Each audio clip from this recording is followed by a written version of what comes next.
وإن تعجب فعجب قولهم أئذا كنا ترابا إنا لفي خلق جديد أولئك الذين كفروا بربهم وأولئك الأغلال في أعناقهم وأولئك أصحاب النار هم فيها خالدون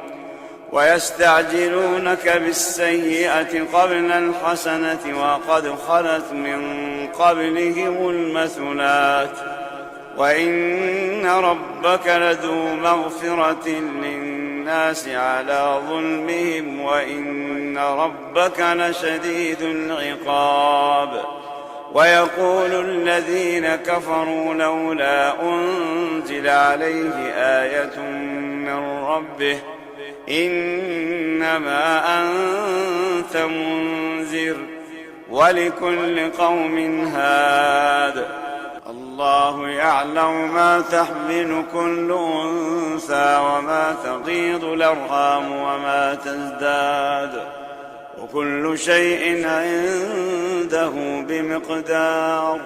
عالم الغيب والشهادة الكبير المتعال سواء منكم من أسر القول ومن جهر به ومن هو مستخف بالليل وسارب بالنهار له معقبات من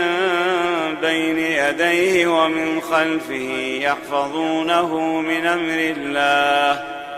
إن الله لا يغير ما بقوم حتى يغيروا ما بأنفسهم وإذا أراد الله بقوم سوءا فلا مرد له وما لهم من دونه من